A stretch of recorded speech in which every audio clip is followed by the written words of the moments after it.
Dear students, welcome back to our lecture Energy and Economics. This part today is about hydropower plants. In the last lecture we've discussed the wind power plants, and the hydropower plants are based on a similar mechanism as the wind power plants, and so we just step right into the topic. So the first topic is the water energy. So what is the energy stored in water and how much can we use from this energy? So we have the two equations on the top of this slide, and we can see that the work that can be done by a water turbine is defined with three different parts of energy. So the first one is that we have a difference in pressure. So for this reason, we have a delta P. The second part of the equation is that we have a difference in the height. So we have delta H. And the third part of the equation is that we have a kinetic energy of the water that can be used. So the second equation is just a different way to write it, but the last two parts of the equation are the important ones for the water energy. So as you can see below too, the pressure difference of water is not the dominating part of the energy which we can use in water energy, but the two dominating kinds of energy are the height difference, so the potential, the gravitational potential difference, and the kinetic energy. So these are the two types of energy we can mainly use with water. However, as it is the case for all processes, we always have losses. This means we cannot use the full energy which is stored in water, but we can only use a part of it. Losses occur due to the pipes. We have some friction in the pipes and so on. And also we have friction in fittings and other components. And for this reason, losses occur there. Furthermore, we do not have a perfect turbine, so we also have losses in the turbine. And then when we have converted the energy from the water into rotational energy, which happens in the turbine, then we can convert the rotational energy in the turbine in the generator in order to generate electricity. But also the generator has some losses. So for this reason, we have, in this case, three different types of efficiencies. So the first one is the efficiency for pipes, fittings, and other components. The second one is the efficiency for the turbine, and the last one is the efficiency for the generator. As this efficiency now quantify the losses or give a measure for the losses, we can multiply these efficiencies with the work or the energy stored in the water, which is defined as WT. And if we multiply the energy stored in the water and all the efficiencies, then we obtain the power or the electrical power which can be supplied by the water power plant. Now that we know how much energy is stored in the water and how much energy can be obtained with a hydropower plant, we can move on to the different types of hydropower plants. In this slide, we can see a classification of the different types of hydropower plants. However, there are a multitude of classifications possible because you can define it with regards to the capacity, to the height difference, to the operating mode, and so on. So for this reason, this is not an absolute definition here, but in our lecture we will define or classify the different types of hydropower plants like we can see here. So in the picture you can see three different types of hydropower plants. On the left side, you can see a pumped storage hydropower plant, and maybe you can see that it is characterized by a rather high height difference, and maybe you can see that the upper reservoir does not look really natural. This is because they are artificial reservoirs. The second one in the middle is a storage hydropower plant. It looks a little similar to the left one, to the pumped storage hydropower plant. However, if you look at the upper reservoir, then this looks rather natural, so there is not an artificial upper reservoir in this case. Furthermore, if you look at the sign on the pipes down the mountain, you can see that there is only one direction of water, which is in contrast to the pumped storage hydropower plant, where the water moves in two directions, so upwards and downwards. The third type is the run-off river hydropower plant, which can be seen on the right side of the picture. And you can see it is just located directly in a river, and there are some buildings, but we will discuss them later. But in contrast to the other two different types of hydropower plants, you can see that there is not a very big height difference, so maybe run-off river hydropower plants use a different type of energy or have different characteristics than the other two types of hydropower plants. But as I already mentioned, this is the topic of the next slides.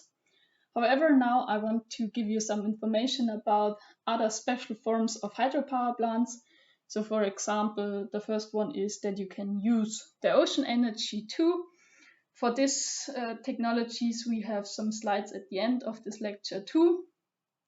Further special forms are, for example, the depression power plants. So this is a hydropower plant which uses ocean energy too. In case of a depression power plant, the water flows from the ocean into a reservoir that is located beneath the sea level, and through this motion of the water you can generate electricity, and in the reservoir the water is then stored, the seawater, and this water evaporates due to the sun energy. So there is one direction, and the water which flows from the ocean away is evaporated then in the reservoir. Then another special type of hydropower is, for example, a glacier power plant. So you can use the water which is running from the glacier. Another special form is that you have an underground storage system, and maybe you do not store water, but maybe you store air in water or something like this. But for the last three types, this is not important to us. We concentrate in this lecture on the three types, or the three main types of hydropower plants, which are the pumped storage, then the storage and the run-of river hydropower plant, and the second type, which is rather different to those other three types, is the ocean energy. And these technologies we will focus on in our next slides. We now start with the run-of river power plants because it's the most common hydropower plant. It directly uses the natural water supply without a significant reservoir. So this means there is no storage, but you just use a river as it flows. The advantage is that it provides baseload energy because the water always flows.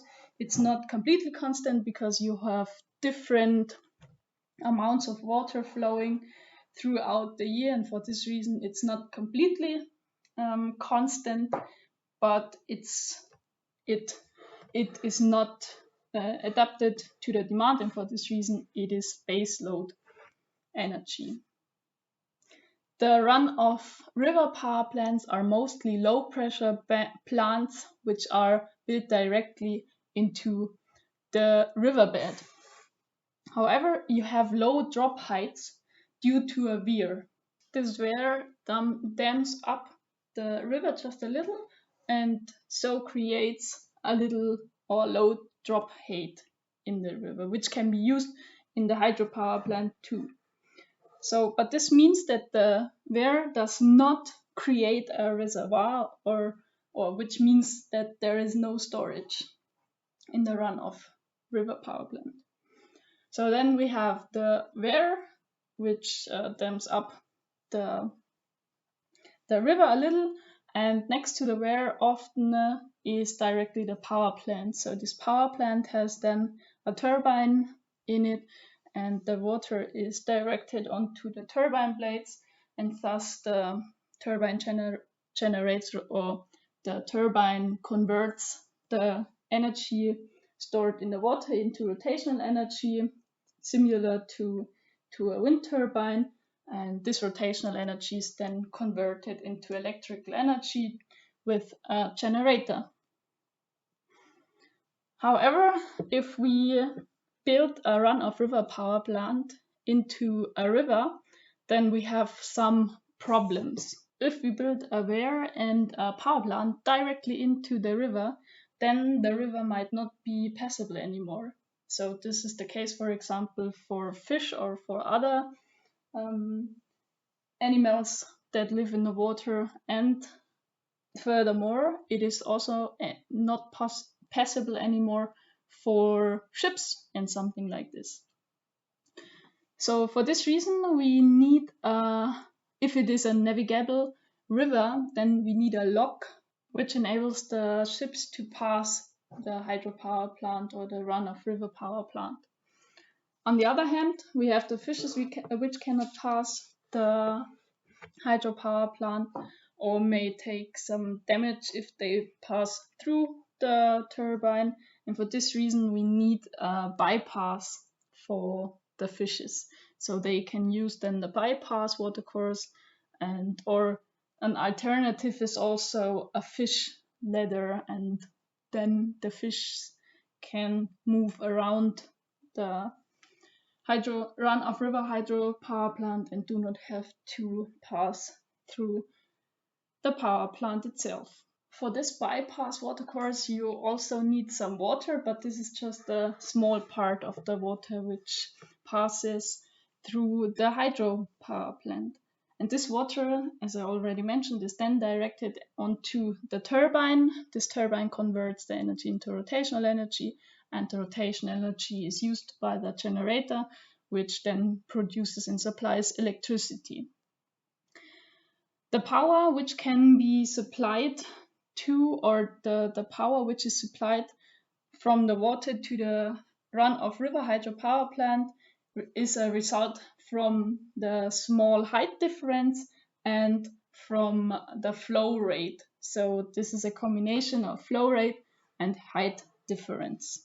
The relations you can see here. So we can see a run-of-river power plant from the side. So we can see the water which is dammed up with the weir, and then we have some water flowing through the turbine and through the power plant, and then the water level after the hydropower plant is lower compared to the water level before the run-of-river power plant. And these two different water levels create a height difference, which is defined as h in this case. And as we have three different types of energy which contribute to the water, or the energy stored in water, we have to consider also the pressure ratio. But however, this is not important in this case, because the pressure at the before the run-of-river power plant is the same as after the river power plant. For this reason, there is no pressure difference. And furthermore, we do not have a big difference in speed between the upper and the tailwater. If the speed does not change from before the power plant and behind the power plant, then we cannot use a huge part of the kinetic energy, or better said, no kinetic energy is used in this case. But why is the speed nearly constant? Because if we define the volume flow through the runoff power plant, then it can be calculated with the cross-sectional area times the speed of the water. And the volume flow or the mass flow needs to be constant, so we have the same volume flow flowing into the power plant and leaving the power plant too. And for this reason, if we have different speeds, then our cross-sectional area must change. So if we lower our speed, for example, then we have a bigger, or we need a bigger cross-sectional area after the power plant. However, as we build it into natural riverbeds, the river mostly do not provide such a huge riverbed just right after the power plant, and for this reason we assume that the speed is constant. So we have almost same speed before and behind the power plant. So this means the water energy in this case is dominated by the height difference, and for this reason we can calculate the power output of the water or hydropower plant with the density of water times the gravitational constant times the mass flow and times the height difference. And if we do so, then we can calculate the power which is supplied by the water. However, if we already know, we have always losses, and for this reason this power is not equal to the electrical output from the power plant itself. Further information is that the top water is kept constant and the bottom water varies, and if this is the case, or as this is the case, we have different height differences over the year, because the top is constant, but if the bottom water, so the river after the power plant is lower, then we have a bigger height difference, which means which means that more energy is supplied. But if the water level behind the power plant is higher, then we have a lower height difference, which means that not that much energy can be used. Now we had all the theoretical stuff we need to know to the run-of-river power plants, and now we transfer this knowledge to a real power plant. And this power plant is located directly in Straubing, or right next to Straubing, and it is the Straubing Hydropower plant. The operator is the Uniper Kraftwerk GmbH, and it operates since 1994. It has 3 generation units with each 7,167 kilowatt net power. Net power in this case means that the own consumption of the power plant is already subtracted. So the gross output would be 7,400 kilowatts. So this means in total we here have a net power of 21.5 megawatts of electrical energy. The turbines which are used are Kaplan turbines in this case, which are commonly used for low height differences. The drop height we have in the Straubinger runoff power plant is about 5.3 meters. However, this is not constant because the water level changes throughout the year. Due to this height difference and due to the water flow through the run-of-river power plant in Straubing, the energy which is supplied by the water is about 26 megawatts. So this means we have an inflow of 26 megawatts of water power, and we have an electrical output of 21.5 megawatts. This results in an efficiency of the water power plant, or the complete run-of-river power plant, of a little more than 80%.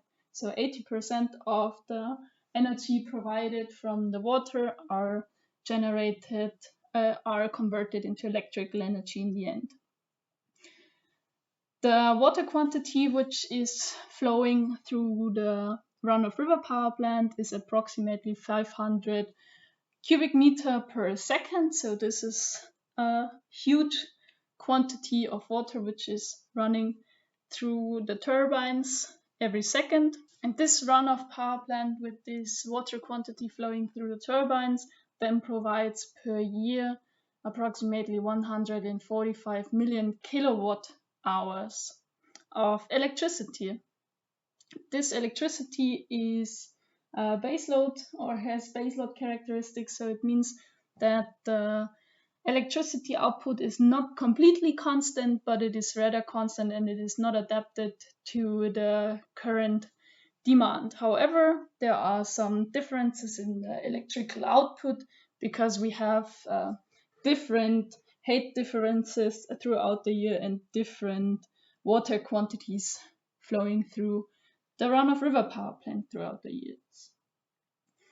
The run-of-river power plant is included in a medium voltage grid, and maybe you can see on the picture on the left side of or if you look at the power plant, which is directed on the left side of the Wehr, then a little more to the left, and at the other side, or on the other side of the street, there is an additional switching station. So this means that it transforms the electricity from the medium voltage to a high voltage grid with 110 kilovolts. Furthermore, you can see it also on the picture on the right side, or parallel to the river on the right side of the run-of-river power plant, there is a lock where ships can then pass the run-of-river power plant.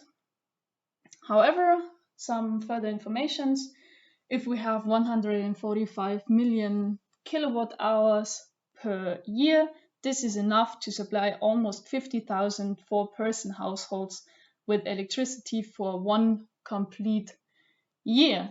So this means Straubing completely can be supplied with electrical energy from this run-of-river power plant. So far, I explained the typical run-of-river power plant. This is the most common and probably the oldest type of water power which was applied, but it is not the only way of using the energy from rivers. So in this picture you can again see a run-of power plant and its characteristics. So the characteristic is that we have a small height difference, which can be seen in the bottom of the picture. And the second main characteristic in this case is that the Wehr is located directly in the river, and right beneath the Wehr is the powerhouse. So this is the type of run-of-river power plant we now discussed in the last slides. However, as I already mentioned, there is a second type how we can use the energy stored in a river, or the energy from the water of a river. And this power plant then is called diversion power plant. So it provides rather similar characteristics with regard to electricity production, but it has a different construction. So as we said, in the run-of river power plant, the classic one, the weir and the powerhouse and everything else is located directly in the natural riverbed. But if we look at the diversion power plant, then we have the weir in the natural riverbed, but the powerhouse and thus the power plant itself is not located in the natural riverbed, but the powerhouse and thus the power plant itself is located in a parallel channel which is artificially constructed. So you can see it on the right side or on the right picture. You have two different riverbeds, or one artificial channel and one natural riverbed, and some water is extracted from the natural riverbed, and this water then flows through the artificial channel and thus through the power plant itself. This type of power plant using the river water might have a higher height difference than the run-of-river power plant, the classic run-of-river power plant.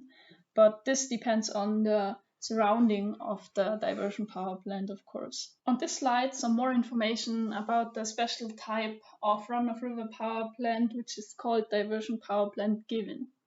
So in the picture, you can see here there are 3 different types of the diversion plant given, but it is not that important to know all about it.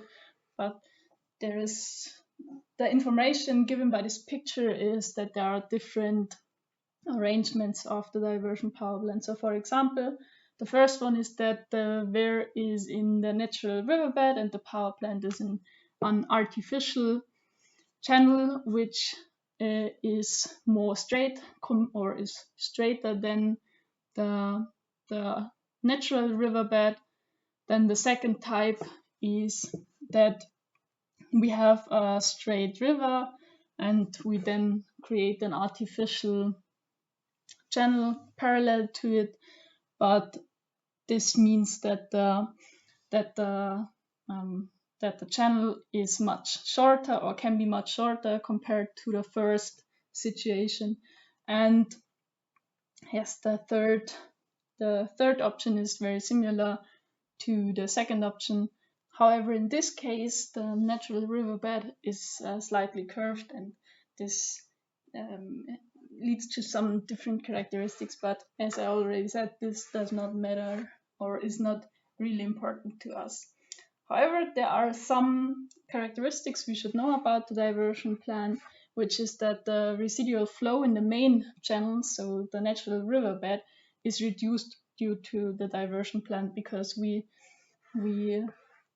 create the second artificial channel, and there also some or a huge part of the water flows then through this artificial channel. However, you cannot completely take all the water from the natural riverbed, but you have to leave some water in the natural riverbed too.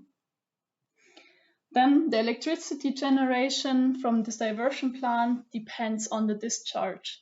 So it is as the common run-of-river power plant, the electricity generation is not adaptable to the demand. So the run-of-river power plant and the diversion power plant both provide base load. The power plant, or one major advantage of the diversion power plant, is that it can be built in a dry excavation pit. So this means we create this artificial channel parallel to the river, and in this artificial channel there is no water in the beginning. So we can build the channel and we can build the power plant, and we do not have the problems with the water around. So for this reason, this is a major advantage. We can build it in dry surrounding. However, building the channel has high costs because we have to do a lot of earthworks and so on.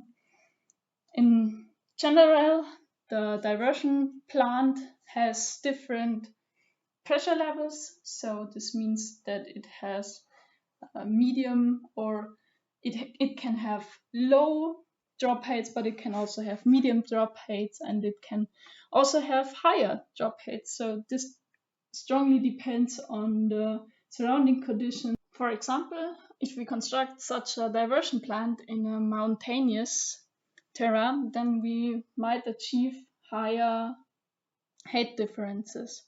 And at this situation, we will have a close look at the next slide. So here we can see a high pressure diversion plant. High pressure in this case means that we have a high height difference, and this height difference then results in a high pressure which is onto the turbine.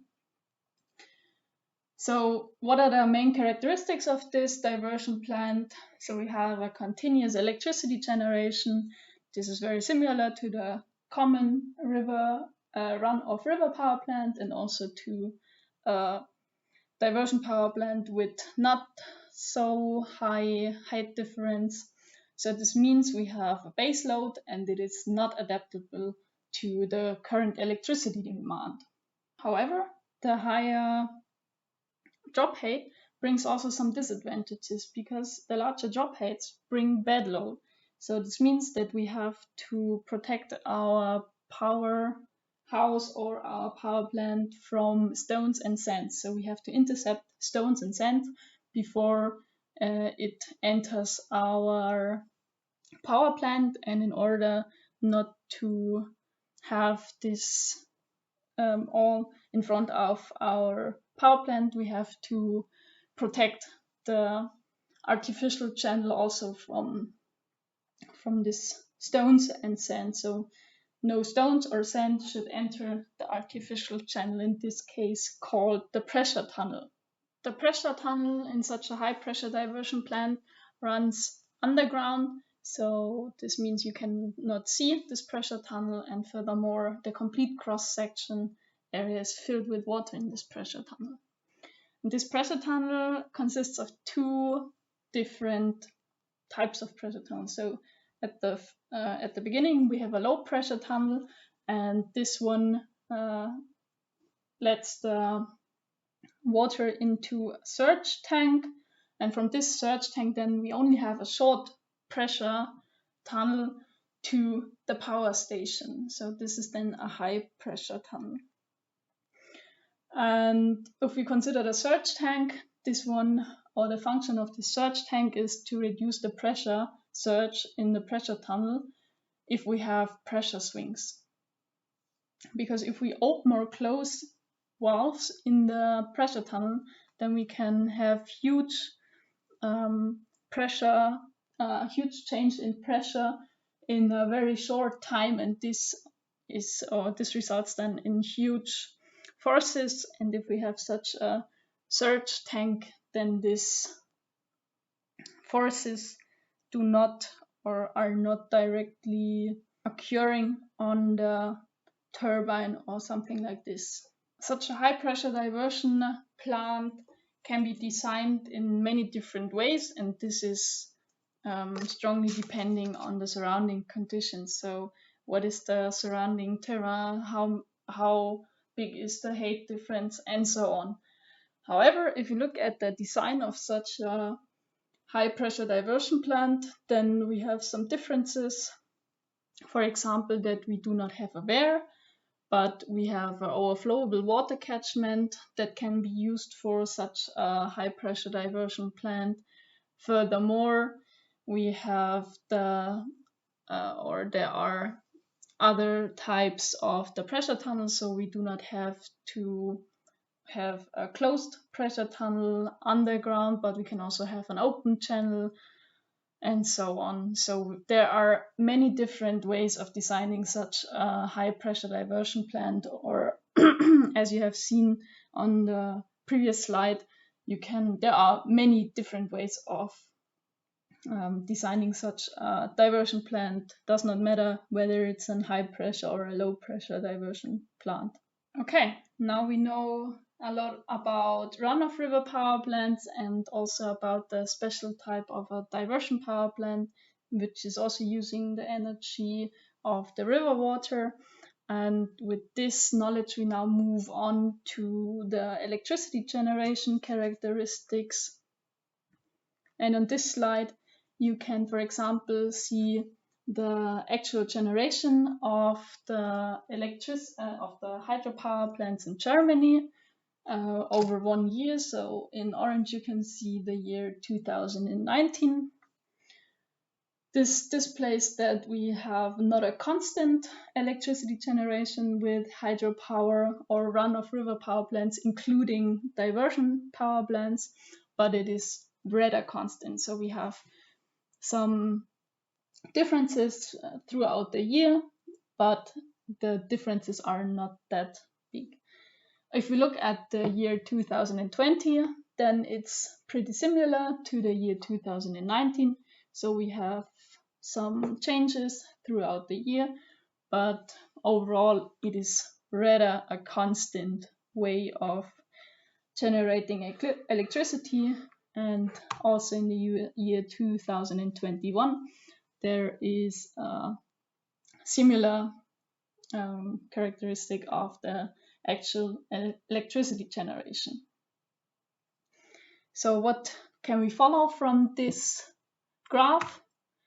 So this means the electricity generation of a run-of-river power plant depends on the discharge. This discharge varies throughout the year, and this causes the differences over the year in the electricity generation. However, we can see that the generation is not adaptable to the demand. We can see this in the graph too, because it's rather constant. But we will see this later on, what it means or what it looks like if it is adaptable to the demand.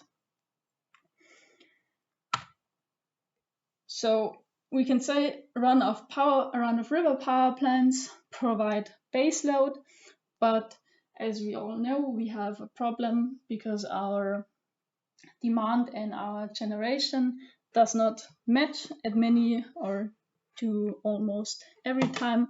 And for this reason, the question is if there is a way to match generation to the demand.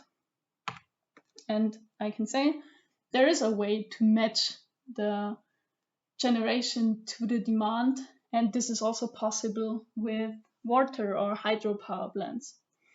And if we want to provide electricity adapted to the demand, then we need a storage power plant. This means that the water is not only dammed up a little with the air to create a small height difference, but in the case of a storage power plant, we have a big dam, for example, and the water before it enters into the hydropower plant is stored for some time. If you consider a storage power plant, then it is characterized by a natural inflow. So this means we have an upper reservoir and a lower reservoir. And the upper reservoir, which is the storage for the hydropower plant, has a natural inflow. So this might be a river or something like this. And if we have such a storage, then we can independently generate electricity. So the power generation is not linked anymore to the inflow of the reservoir. So this is a big difference to the run-of-river power plant because their electricity generation is always linked to the inflow. However, the storage power plants has this advantage and thus enables the temporary and limited possibility to control the electricity generation. Apart from the storing function of the water storage, it provides some more functions commonly.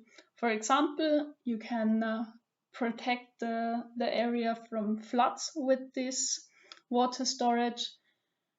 You have a low water elevation, so it may, in addition, it may ensure the drinking water supply, and sometimes you also create a local area where you can spend your leisure time, for example.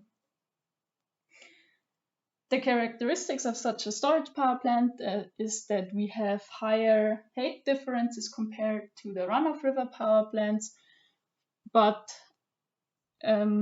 we have lower flow rate compared to the run-of-river power plant. And as we know, the power of water or the power of an power plant is dependent on the height difference on the one side, and on the other side there is the flow rate through the turbine, which characterizes the power output. However, we cannot completely turn off the water flow through the turbine, because we always have to have a minimum water flow through the turbine, as this must be ensured. And this minimum water flow is then used in a minimum water turbine, which is directly located at the barrier structure. And thus, this is a small part of the electricity generation that is constant. So this means this is a very, very small part which provides baseload, but in general, the storage power plant provides not baseload, but it provides controlled energy which can be produced if it's required due to a high demand, for example. This means you can balance out fluctuations in the electricity demand, for example, within a day, a month, or even a year. This depends on the size of the storage. Furthermore, you can also have some peak load generation, but this is unusual for storage power plants. On this slide, we now can see a real storage power plant, which is located, I think it is Germany. So this is the Walchensee power station. And as you can see on the picture, we have two reservoirs. So the upper one is the Walchensee, which has a natural inflow from the left side and also from the right side, and so on. So we have the characteristics of a storage power plant, natural inflow, and we have an upper reservoir. Then we can see a pink connection between the two reservoirs. So the lower reservoir is the Kochelsee, and through this connection are some pipes where the water can flow from the upper reservoir into the lower reservoir, and thus electricity can be generated with this water. So the characteristics of this Walchensee power station are, for example, a power of 124 megawatts, and with this power plant per year, about 300 million kilowatt hours of electricity are generated. The drop height between the two lakes are 200 meters. So the Walchensee and the Kochelsee do have a height difference of 200 meters, and they can be used with these storage power plants. For using these height differences, there are 8 turbines. 4 are Francis turbines and 4 are Pelton turbines. The different types of turbines we will discuss later on. However, so far we had the Kaplan turbine, which was used in the run-of-river power plant in Straubing, and this storage power plant with far higher drop heights compared to the run-of-river power plant uses other turbine types, which are Francis and Pelton turbines. But as I said, we will discuss this later on. The storage volume of this storage power plant is about 110 million cubic meters. If we look at this special power plant, so if we look at the Walchensee power station, then we can see that we have about 2,500 full load hours. This means over the year, the power plant operates in 2,500 hours with full load of 124 megawatts. So this means this is not a base load electricity generation, but it provides many hours, and thus this is it's also not a peak load, but it's something between peak and base load, and this means that it provides storage, electricity storage for days, weeks, or months. Okay, so let's shortly summarize the characteristics of a storage power plant. What is characteristic about is that it has a storage, as the name already indicates. The storage enables that we adapt the electricity generation to the current demand. So we do not have to provide baseload, but we can provide electricity to the grid if there is a high demand or a low production generation by other technologies like wind or PV, so if there is no sun or if there is no wind, for example. Okay, so this is possible with the storage power plant. What do we require for a storage power plant? The surrounding must enable to have two reservoirs, and one of the reservoirs must be in a higher height than the other reservoir in order to have a height difference. So it is not possible to have it everywhere, but there are some locations that are appropriate for storage power plants. However, furthermore, we need a natural inflow to the upper reservoir, because this is one more characteristic of a storage power plant. And if you do not have a natural inflow, then you do not have any water in your upper reservoir, or maximum the rainwater, and this might not be enough. And this natural inflow for the storage power plant is very essential for this type, because now we move on to another type of storage power plant, but this power plant does not have a natural inflow.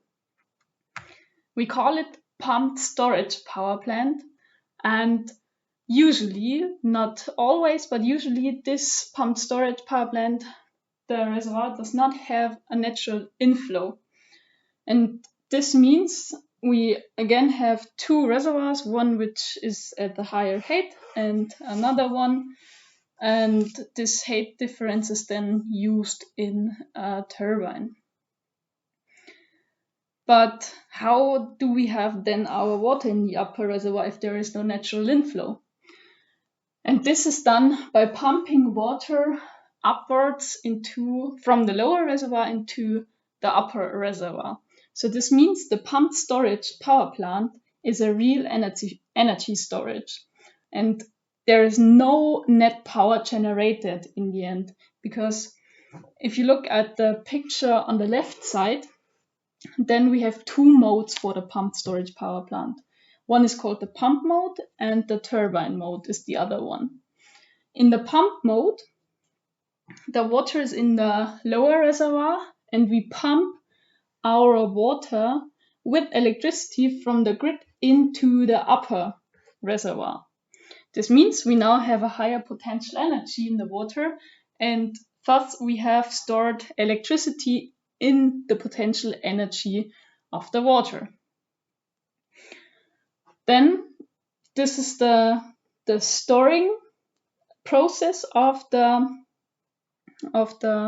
pumped storage power plant. And on the other hand, we can generate electricity or convert the potential energy again into electrical energy. And this is done in the turbine mode. And thus we let the water from the upper reservoir flow through the turbine, and the turbine generates electricity, which is supplied to the grid then again. So this means we do not produce energy, or yes, we do not produce net power, but we convert it. First, we convert the electrical energy in the pump mode in potential energy of the water, or stored in the water, and then we again convert it back. So we convert the potential energy of the water with a turbine to electric energy again. And if we look at the right side, or to the right side of the slide, then we can see there this process. So first we have the electrical work input, then we have some losses like the transformer, the motor, the pump, the pipe, and so on. So until we reach the upper reservoir, which is the storage, only 86.4% of the energy, of the electrical energy we've used, is available in the water again. So we have already had about, or close to 50% losses of the electrical energy so far. But then this 86% of the electrical energy are stored in the potential energy of the water in the upper reservoir. And this potential energy can then be used. However, here we again have some losses. Again, for example, for the pipe, the turbine, the generator, the transformer, and so on. And if we account for all losses occurring through this whole process, then we have in the end about 77% of the electrical energy we've used in the beginning that can now be supplied to the grid again. So this means we store, or we have in the beginning 1 kilowatt hour of electrical energy, then we pump it up to the upper reservoir, and then we let it flow downwards through the turbine, and the generator produces electricity, and then we have now 0.77 kilowatt hours of electricity. So this is the process in general. This type of system is used mainly for peak load coverage. So this means, for example, now we have too much electricity generation. This means we have excess electricity.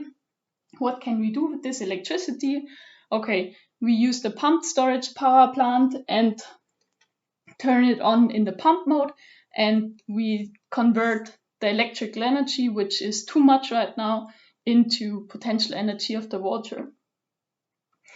So this is the situation if there is too much electricity in the grid, but there can also be the situation can also be the other way around. So this means we have a too high demand of electricity, so the consumers demand too much electricity right now. We have not enough other power plants in the grid that can supply energy right now.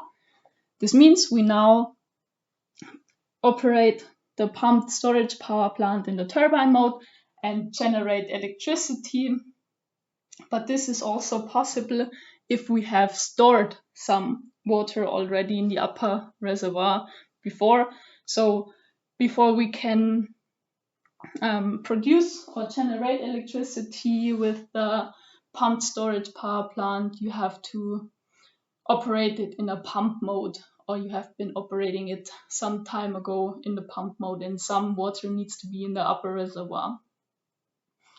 So this means we can react on very small or very short-term differences in the demand and the generation of electricity, and we can provide peak load coverage with this type of hydropower plant.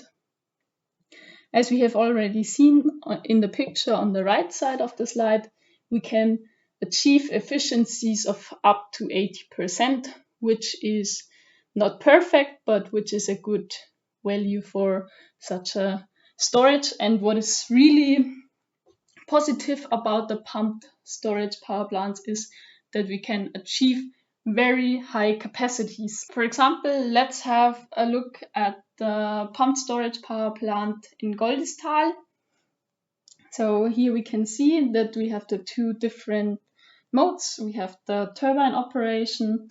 There we have a power of 1060 megawatts, so more than 1 gigawatt. And in the pumping mode, we have a little higher power. So this means we have here 1160 megawatts in the pumping mode. The energy that is supplied by this pumped storage power plant is about 1,650 million kilowatt hours per year. If we refer this energy output of this pumped storage power plant, then we can calculate the full load hours, and they amount to 1,500 full load hours, or a little more than 1,500 hours per year. This means that it operates at very few, or rather few, hours in the year, which is characteristic for the peak load for the pumped storage, since it provides peak load. The Goldistal pumped storage power plant has a height difference of 302 meters approximately, and they use turbines which are of the type Francis turbine.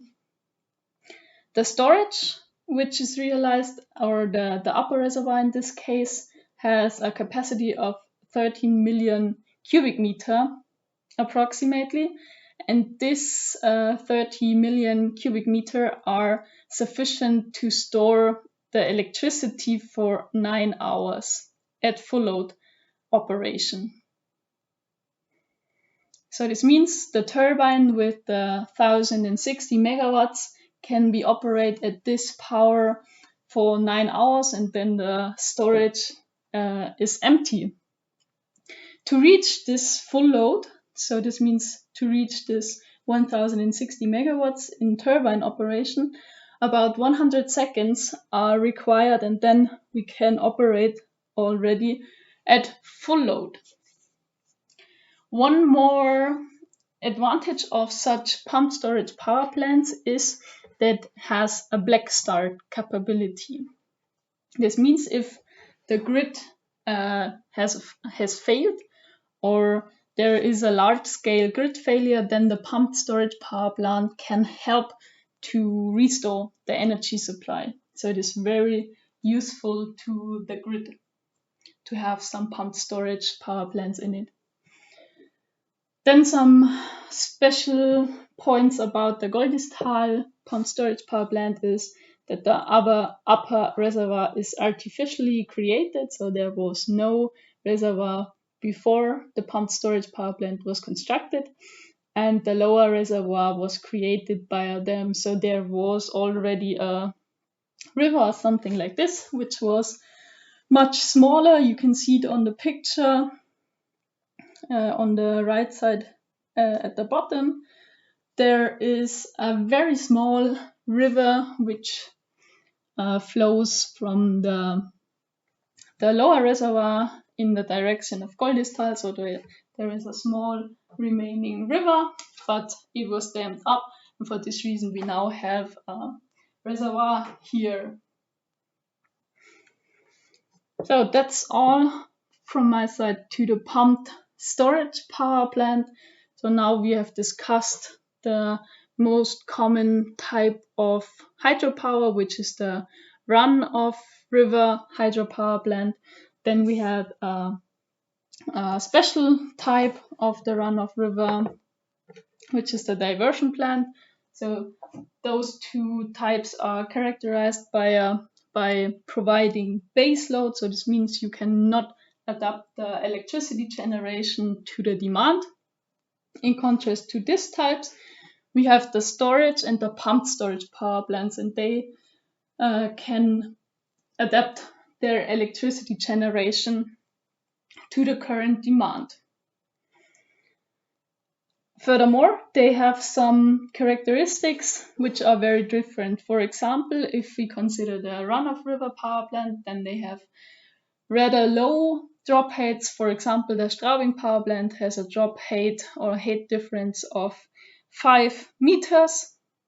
If we now look at this Goldistal power plant, then we have a height difference of 302 meters. So there's a huge difference in the drop height. And for this reason, or if we look at this drop height, then we can see that for different drop heights, different turbines are used. For example, the Straubing power plant, the hydropower plant, is operated with a Kaplan turbine.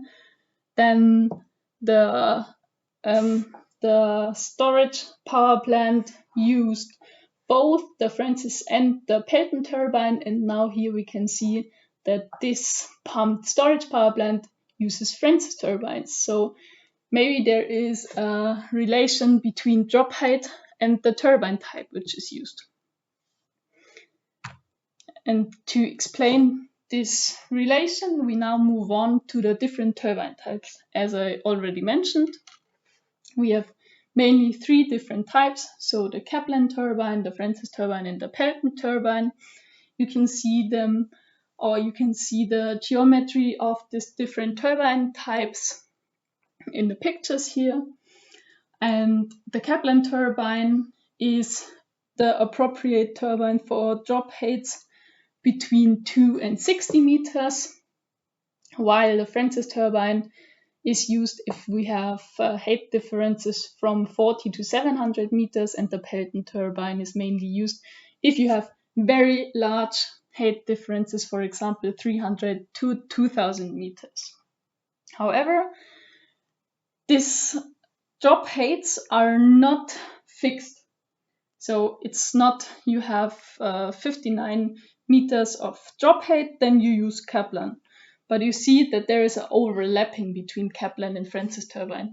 So you have to consider all your characteristics of your plant, and then you can choose an appropriate turbine type. So the height difference for the different turbine types is not very fixed, but it is just a rough indicator which type of turbine is used for which type of hydropower plant. Here we have a closer look at the different turbine types and at their characteristics. So for example, if we have a look at the Kaplan turbine, the drop heights are already known. So this means we have drop heights between 2 and 60 meters. And to the geometry of the Kaplan turbine, we have an adjustable guide vane and moving blades. And this results in a better efficiency in part load operation. So this means the Kaplan turbine is suitable for low and fluctuating drop heights. So this is the main case for using the Kaplan turbine. So if we consider the characteristics of a run-of-river power plant, then the Kaplan turbine might be the best choice for the run-of-river power plant. If we have a closer look at the Francis turbine, then we talk about drop heights of 40 to 700 meters. It consists of a guide wheel and an impeller. The guide wheel blades are rotatably mounted, and we need a suction pipe that is connected to the impeller. What is the advantage of the Francis turbine? The advantage is that you can realize very large power units of up to 1000 megawatts, so 1 gigawatt of power can be produced with a Francis turbine or can be converted by a Francis turbine. The third option is the Pelton turbine. Here we have again higher height differences of between 300 and 2000 meters. We have the water supply to the impeller with a free jet nozzle, and we can regulate the power with the nozzle cross section. You can use here very high height differences, but the power units are not as big as for the Francis turbine. So for example, with the Pelton turbine, you can realize, for example, 300 megawatts of turbine power. So for this reason, if you have high drop heights, but you are satisfied if you do not have the biggest turbine, then you can choose the Pelton turbine. If you have high height differences, but you want to have a very big turbine, then you might choose the Francis turbine. So, but this depends on your preferences, and it depends strongly on the conditions which you have in the specific location. You do not have to know every single characteristic of the turbines, but you need to know the characteristic drop heights, and you should know, for example, that the Kaplan turbine has high efficiency in part load operation, and thus we have a specific case where we use Kaplan turbines. So this means Kaplan turbines are suitable for low and fluctuating drop heights. This makes the Kaplan turbine perfect for use in run-of-river power plants, for example. And for Francis turbine and Pelton turbine, it is characteristic. First, the drop heights, then the different sizes. So Francis turbines has higher or bigger power units, and the Pelton turbine has smaller, slightly slower power units, but the Pelton turbine has higher drop heights, and the Francis turbine has not that high drop heights, for example. So these are the main characteristics, but you do not need to know that the Francis turbine consists of a guide wheel and an impeller and so on. So this is not that necessary, but you should have a feeling for the different main characteristics of these turbine types and where they are applied. Okay, so now we have discussed different types of hydropower plants and different turbine types that are used in these different hydropower plants. And now we have a short summary on this slide, or better said, it is a comparison. So at first, we now have a graph that shows us the different characteristics. So in blue, we can see a pumped storage hydropower plant, and in orange, we can see a runoff river power plant or a diversion power plant. This is not specified in particular. So for this reason, orange hydropower and blue pumped storage. So what is the difference between those two? We can see here the actual generation of these two technologies, or these two different types, in March 2021. And if we look at the orange line, then this is rather baseload. So this is what we've talked about all the time. So run-of-river power plants and so on are made for baseload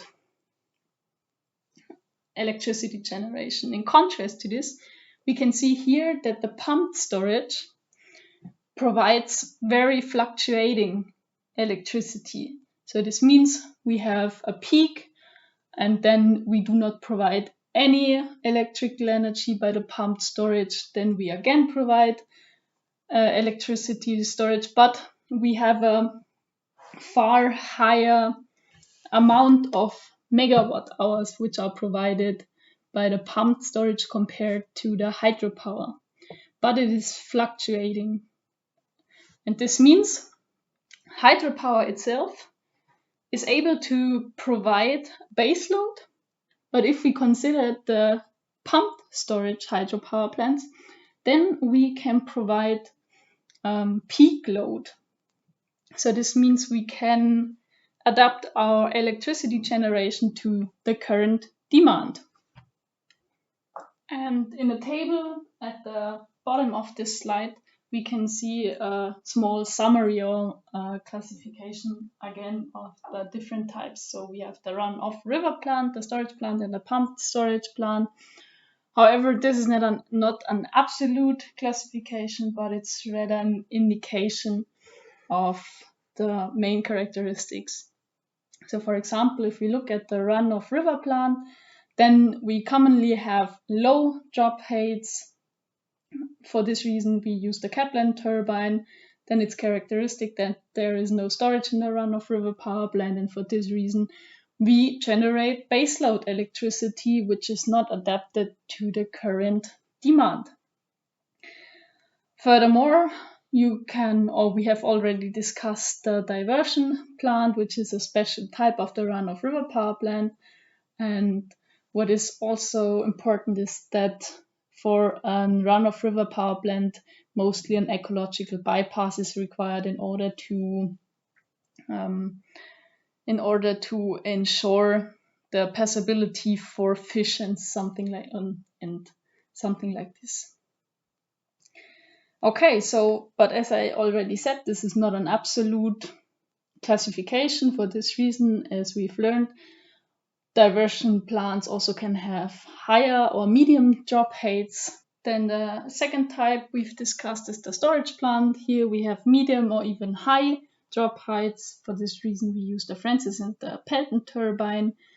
Then this, as the name already indicates, the storage plant has, of course, a storage, and the capacity of the storage is so that this plant is able to produce electricity or to generate electricity for days or weeks, or yes, it balances out differences of the demand and the generation for days and weeks. So this means we can operate it in baseload, or it's not really baseload, but it's something between baseload and peak load. But this kind of this kind of power plant is able to adapt the electricity generation to the current demand. What are more characteristics of the storage plant? The major characteristic is that it has a natural inflow in the upper reservoir. So this means you do not pump water upwards in the upper reservoir, but you have a natural inflow into the upper reservoir. Thus, you only have the turbine operation when the water flows downwards through the turbine. In contrast to this, then we have the pumped storage plant. Here we have high, but it is also possible to have medium drop heights. And for this reason, we also use here Francis and Pelton turbines. The pumped storage plant is mainly operated if we require very fast a high electricity generation. So this means we provide peak load, and this can be done for several hours. However, you have to keep in mind that with the pumped storage plant, there is no net electricity generation, because before we can generate electricity with the pumped storage plant, we have to pump the water from the lower reservoir to the higher reservoir.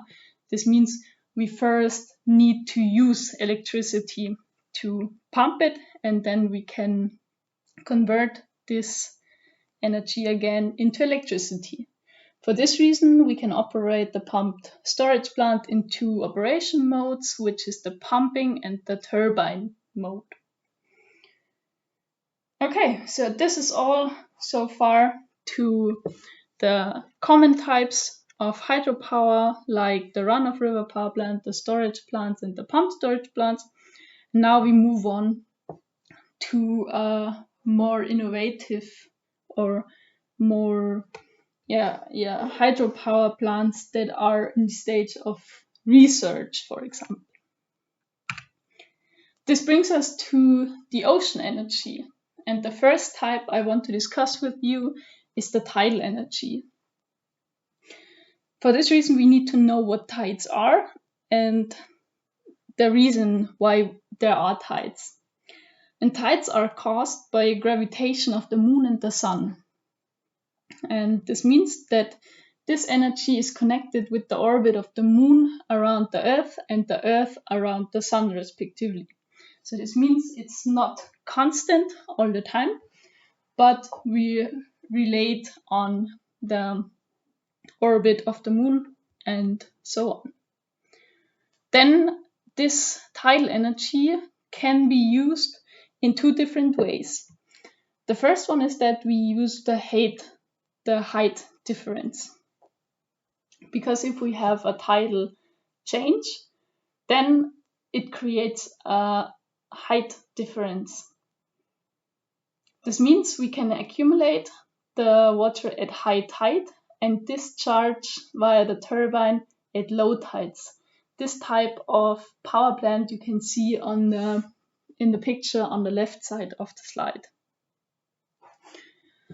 Then there is another type or another mechanism how we can use the tidal energy.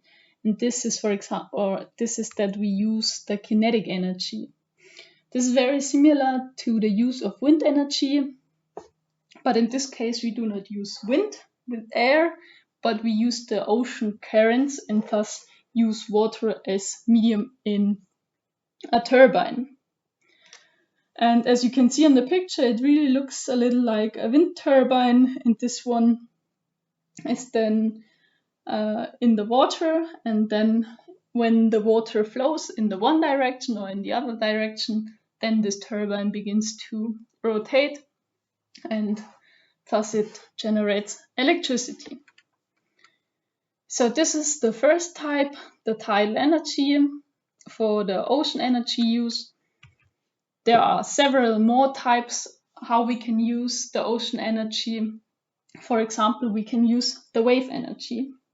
The difference between the tides and the waves is that the waves are created by an interaction of wind. And the wind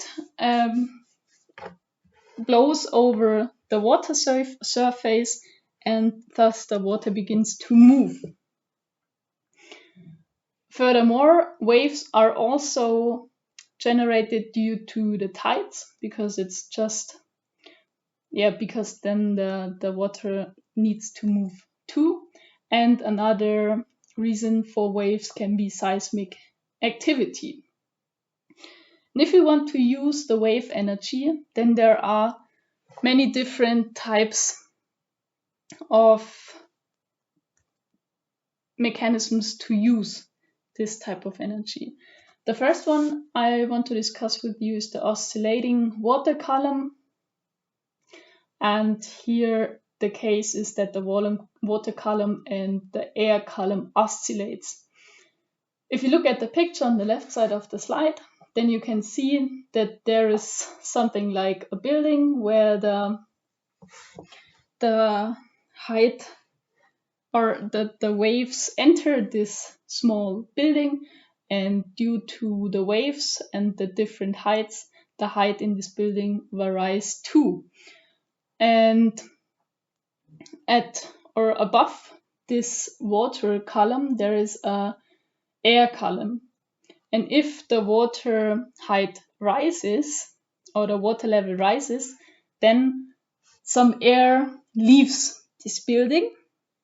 And while leaving this building, it flows through a turbine, and the turbine begins to rotate. But it works also the other way around. If the water level decreases, then some air needs to move into this building, and thus the turbine rotates the other direction.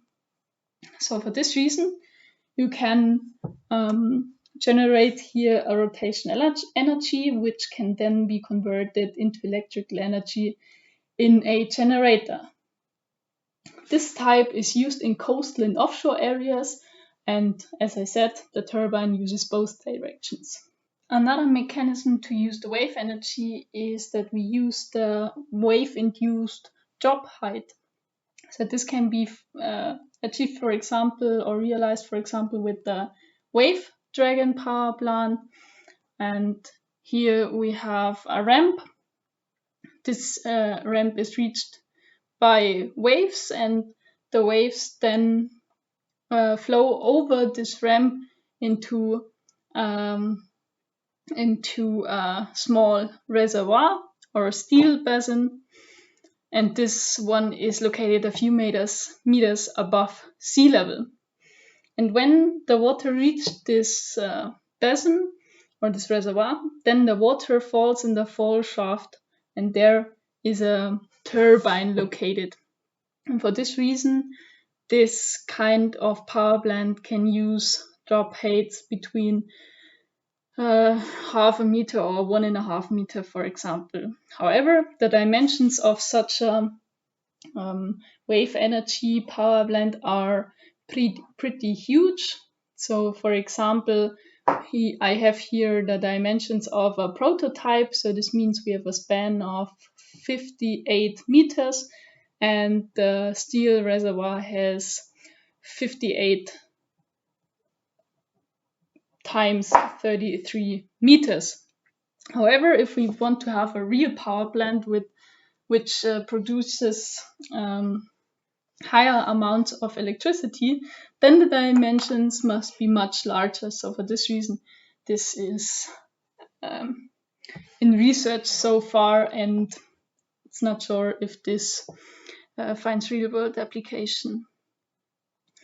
Okay, the third type I wanted to explain to you is the hydrodynamic movement, which is also called the oyster wave power plant. Here we have a upper frame which is filled, for example, with air, and due to buoyancy, this frame moves with the waves. And then pump cylinders directs the water onto turbine, and the turbine is on land, and if the turbine rotates, then electricity can be generated. So this is the way the hydrodynamic movement mechanism works, and thus the wave energy is used in this way. However, I would say that this use of ocean energy, or these three types of using the wave energy, is more for your information, but this is pretty much in the research scale and in the research phase, and for this reason this is some innovative and interesting techniques, but it's not commonly used, and for this reason it's not that important for us right now. And thus we now slowly come to an end. This means we now have a look at the environmental effects of hydropower use, and we divide here into hydropower and into ocean energy use. If you consider the common hydropower types like the run-of river, the storage power plant, and the pumped storage power plant, then we have some effects on the environment. For example, the water can be polluted due to materials being washed away or oil spills and so on. Furthermore, mainly for the run-of river power plant, we have a barrier effect of the transverse structures. So, for example, the passability of the river for fish may or need to be ensured. Furthermore, we have water withdrawal in diversion stretches that can lead to changes in the water balance. This means we can have a poorer water quality or increased algae growth and so on. So it's a huge intervention into the environment, and for this reason you have to construct some additional components, like for example a fish ladder or something, to prevent damages on the environment, for example. Another disadvantage of the hydropower is that if you want to construct a hydropower plant, these are really big projects often, and for this reason this requires often the resettlement of people. Furthermore, it is not unusual that accidents happen with hydropower plants. For example, with dams, and on average, 1 accident happens per year. So this is not that less. On the other hand, we have the ocean energy, and the environmental effects of the ocean energy are, for example, abiotic effects. So this means that we have erosion and sediment phenomena and turbidity effects, and furthermore, we can also have, similar to the common hydropower, input of harmful substances in the ocean. However, the ocean is a more critical environment because it's salty, and thus we have higher requirements on the materials. And for example, we protect the metals in water, and these substances which we use for protecting metals may be dissolved in water over the time and so on. So this is one disadvantage. Furthermore, we have a huge impact, or may have a big impact on the biodiversity. And furthermore, we also have the barrier effect. For example, if we look at the tidal power plants, and they are constructed rather similar to river power plants because we have a weir or a dam, and for this reason the passability is not guaranteed, and maybe you need some additional components to achieve the passability in order to reduce the environmental impact. So much to the environmental effects of the hydropower, and now this is really our last slide, so let's move on to the summary. What was the content of this lecture today? So we've discussed the types of energy. This means that water has or stores 2 different types of energy, mainly the potential energy and the kinetic energy. The third type would be the energy which results from a pressure difference, but this is not relevant to hydropower. In most types of the hydropower, there is potential energy used. Then we've discussed different types of hydropower plants and their characteristics. There were 3 main types were the run-of-river power plants, the storage power plants, and the pump storage power plants. And we've already discussed their characteristics and which type of electricity they provide and what are the natural requirements. So for example, you need a higher drop height or something like this, and the different height differences then result in the different types of turbines that can be used. The 3 types of turbines we've discussed are the Kaplan, the Francis, and the Pelton turbine. They all have specific drop heights where they can be used, and so on. So this was all for the types of the hydropower plants. In the end, we've discussed, in addition, the ocean hydropower as a special type. But for the use of ocean energy, we can conclude that it is rather in a research state, or there are some power plants that can use the ocean power or the ocean energy, but these are really rare. So ocean energy use in hydropower is not very common, and thus we consider it as a special type, and for this reason there is no focus on the ocean hydropower here. Okay, so this is all for today's lecture. I hope you enjoyed the topic today. I hope you've learned a lot about hydropower, and if you have questions, just contact me via email or something like this. And then I only can say now, thank you very much for your attention, and see you next time.